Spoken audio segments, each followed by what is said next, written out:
What up, guys? How's it going?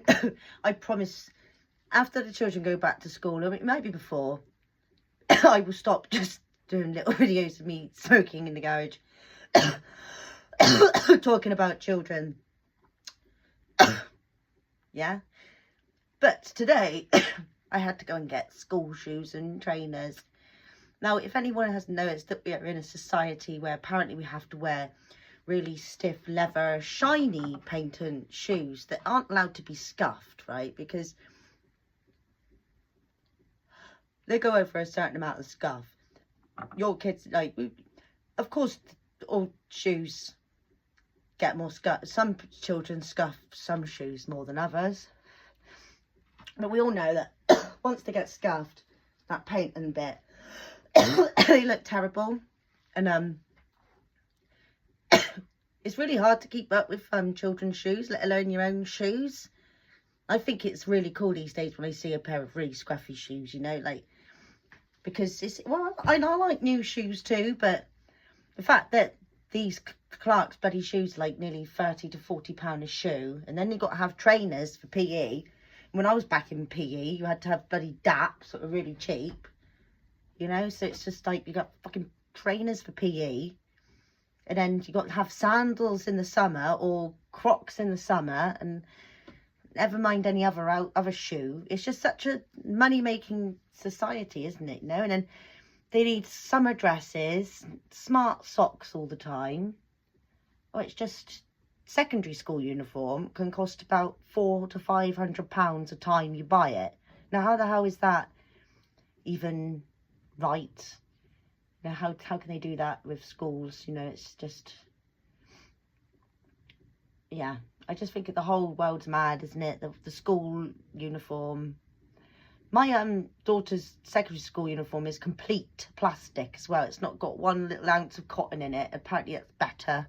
I don't know. They've just got them in these stiff plastic jackets, haven't they? And like the same, apparently it's got to be the same skirt as they wear in the winter. Now I was like, we've got to wear this skirt that's really thick, you know. I was like, what about a little linen skirt or something, especially because the, you know, the environmental changes and everything. What about on a really hot day, you've got to wear that skirt, have you? Right, okay, so yeah, they have to wear. It's just so controlling. And actually they're allowed to do less at school now. They're not allowed any colour in their hair. Well, the rest of the world are, you know, doing whatever they want to do, and some people are like furries and that, aren't they? And it's just all sorts going on. But in secondary school, you're not allowed even a tiny bit of pink. You're not really allowed a second piercing. You're not allowed any, you know, it's just, they do still squash. You're not really allowed to learn what you want to learn. And yeah, it's just so obvious that we've made life so much more complicated as human beings to make us all fit in these ways of being. It can be very expensive once you start going down that hole of what you need, and I do it all the time. And actually what we all need is just to get some fresh air and eat well. We'd all look bloody great, wouldn't we? Let alone all these products and to make us feel like we are right, when really we just need to live cleaner lives, you know. Change the beauty is in all ways, isn't it? And you can get so consumed in just spending and spending and spending. We spent a lot of money on shoes today, but also, you know, with a family, I don't know about anyone, I need support from grandparents, and I do a lot for my parents to help them look after their grandchildren. Obviously, in this day and age, you cannot survive without a little bit of help with shoes, or with a little bit of, and I look after her dog, and I cook her meals, and we do, you know, we share the experience of having a family with I think it's inevitable that you have to be more like an Indian family in this day and age to survive, if you can. Obviously, it's not, everyone's bloody circumstances are bloody different, you know. But yeah, it's just so obvious that we're just all built to spend money in the system, aren't we? You know, but we are coming into an age now where you can make more of an impact easier without having to go through all of the men up high and giving yourself away to people and all that, you know, like older, had to all go through all of the, you know, steps to get to where you want to get. And these days, you just, at least you've got more of a voice. And I think the world's going to change very fast with this generation coming up. They're just switched on, aren't they, man? You know, and it's nice to see the fashion changing quite a lot at the moment. Lots of people are doing a lot of what they want to do. I seen someone in pyjamas today shopping, and just different makeup techniques, but just like, you know, just odd makeup, and just everyone needs to start going exactly where they want to go and get it all rinsed out, and whatever that is. Like my mum wants dreadlocks. She's been saying it for ages. She's 55 and she just needs to get, if she wants them, you know, just go for it. She's been debating it for years and it makes her miserable, her debating. She's from that debating, miserable, guilty generation where she doesn't feel like she deserves to go for what she wants, you know. She just sort of, and it's just, yeah, just trying to swamp that out of society, you know.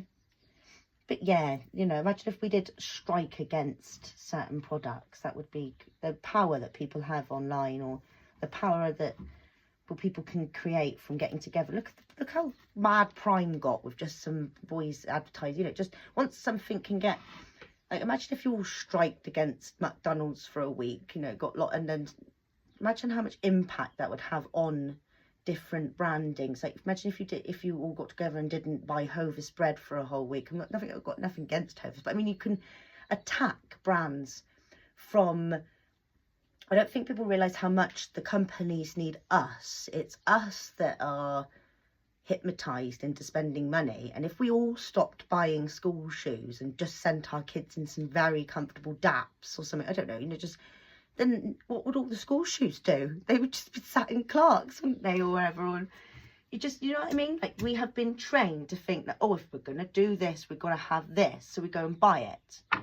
And we've got so many different brands competing against each other. When do we strike against brands? You know, I'm not saying I want to hold a strike, but it has been going through my mind for a while now. I've been thinking, man, when are we going to strike against some company just to see the impact that we have? You know, we are the power, the people that are buying, you know, they need us. Remember that. And I'm going to leave it there because I am going to go on about rubbish again because I'm very tired. I've bought bloody 4 lots of trainers still, all these different sizes, like 12.5 G or 12.5 F and 12.5 H, you know, and then there's all these rails of shoes and you're like, right, 9.5 H, you know. Just went a bit wild with the shoes today. I didn't get any shoes myself. I nearly looked at some. I did look at some. No, but I didn't get any. Okay. But yeah, money is energy, guys. It comes from somewhere sometimes, and sometimes it doesn't. Just remember that it's all energy, and you have power, especially in numbers these days, more than we ever have. Okay. Cheers, bye. Have a nice evening. Much love.